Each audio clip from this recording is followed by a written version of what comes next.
So, modern game design is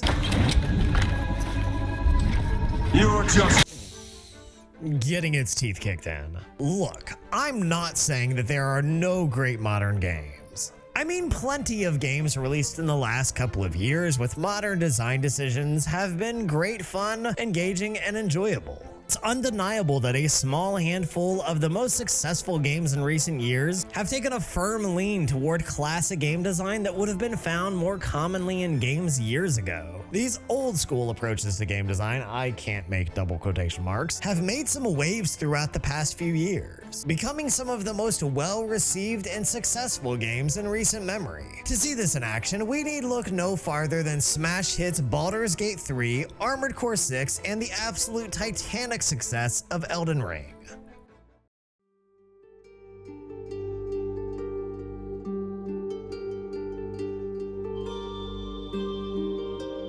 I'm aware of the debate that raged around Baldurs Gate 3 and the back and forth between players, game journalists, and game devs. The core of that argument is, in essence, whether Larian Studios' absolute unit of a game should be the new industry standard for role-playing games. That's not what I'm here to talk about. Instead, what I want to talk about is how familiar Baldur's Gate feels to me and why I think that is fantastic. Now, before you get the wrong idea, I'm not talking about Divinity 1 or 2. I haven't played either. Yes, I know. I'm gonna play both of them. Eventually. Probably.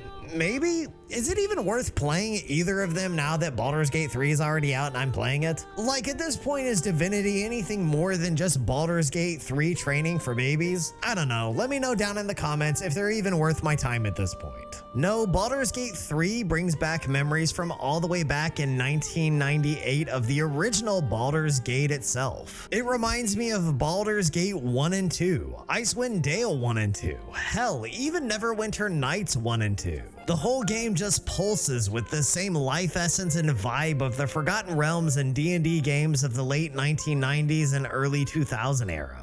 And I love that. Baldur's Gate 3 follows so well in the footsteps of those greats of tabletop turned video game titles of yesteryear that I can't help but feel the pull of nostalgia, even though the game is not only a brand new adventure, but also expands on the systems and capabilities of those earlier Forgotten Realm titles in every way you could imagine.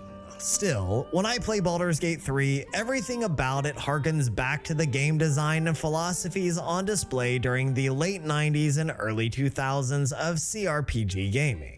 Everything from the depth of character customization, to the grueling difficulty, to the quality of the extensive narrative, the depth of dialogue choices, and the way those choices actually have a meaningful impact on how you proceed through the game, on top of the many potential approaches to every challenge and situation. All of these elements were alive and well in older Forgotten Realm titles, limited, of course, by the technology and assets available to games during that time period. Now, in Baldur's Gate 3, we see these CRPG elements and philosophies of the 2000s given the scope and capability that a robust budget and 2023's advanced toolset can enable.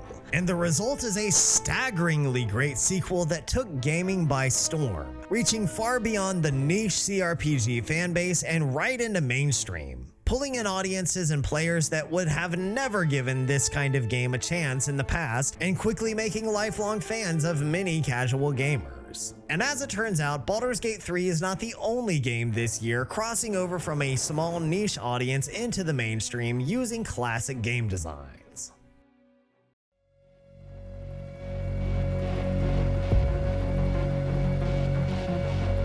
Armored Core brought a number of modern touches and adjustments to the series in this year's Armored Core 6. FromSoft took a number of design philosophies and principles it has used throughout its Souls-like series of the past several years and applied them to the stellar mechanized combat of Armored Core. Despite this, at its roots, the game is undeniably Armored Core, carrying over staples from the earliest days of the series with bite-sized mission structures, complete with mission briefings and debriefings, indirect storytelling that paints a grim picture of a dystopian future ruled by megacorpo military factions, arenas where the best of the best AC pilots gather to do battle against NPCs and other players, settings. And of course, the in-depth, exhaustive customization of your AC down to every last possible part and piece of your rig. It's all ripped directly from the original Armored Core and its subsequent sequels in the best way possible. Playing Armored Core 6 reminds me of just how rarely we see this kind of game design in modern gaming these days.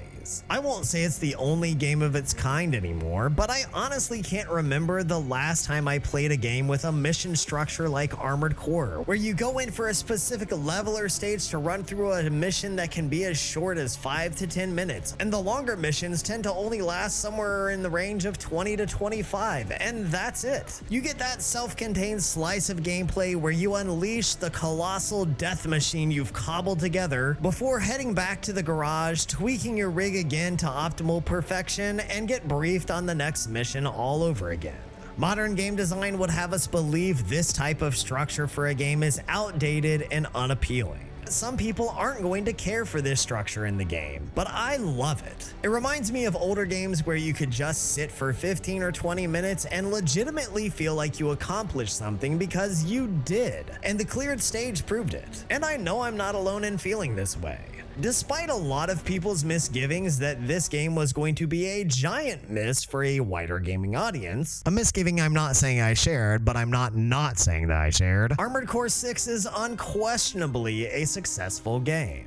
While we can credit much of those sales to the fans FromSoft garnered from its most recent Souls games, and especially the massive success of Elden Ring just last year, the reception of Armored Core 6 has been nearly universal positive regard from both critics and fans alike, despite the game bearing very little resemblance to Elden Ring, or really any Souls title beyond some touchstone designs that FromSoft seems fond of including in all of their games across the board. Armored Core 6 is a huge success, and I think that's because FromSoft chose to go with some classic game design decisions rather than in spite of those choices. And Armored Core 6 is not the first time that FromSoft has opted to lean into classic game design philosophy rather than newer, more modern industry trends.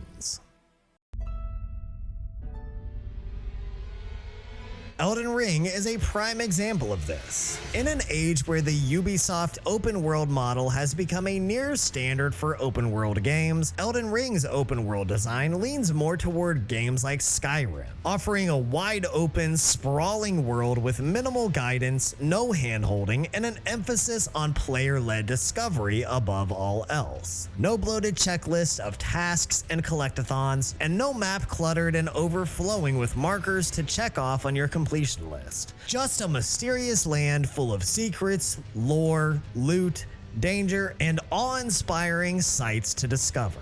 Elden Ring didn't need modern Ubisoft design and its endless list of busy work. Instead, it gave us what most gamers are really looking for from an open world experience: an adventure. To be fair, Armored Core 6, Elden Ring, and Baldurs Gate 3 aren't popular just because of the way that they lean into classic designs that most modern games have cast aside. All three of these games sport top-tier quality in graphics, art design, gameplay, musical scoring, and storytelling.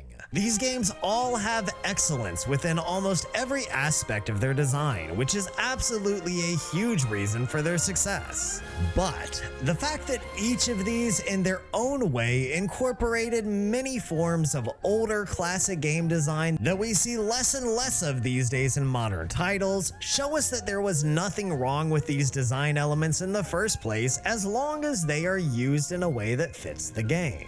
Modern gaming has given us some cool things. There's certainly been positive advancement in some aspects of gaming, a smoothing out of some of the rough edges and clunkier parts of games that can detract from immersion or stall out the action, and so many other quality of play improvements. But given the massive success Baldurs Gate 3, Armored Core 6, and Elden Ring have enjoyed by pulling in elements from older classics, maybe, just maybe, modern gaming should stop looking down their noses and instead take some notes and consider a return to form. Innovation is fine. If gaming wasn't constantly evolving, we would be without many of the medium's best masterpieces. But if the achievement of these 3 games have demonstrated anything, it's this. If an old wheel rolls smooth and true, there's no reason to reinvent it every time you want to hop on the bike. Did I go too boomer on that? I went too boomer on that, didn't I? God damn.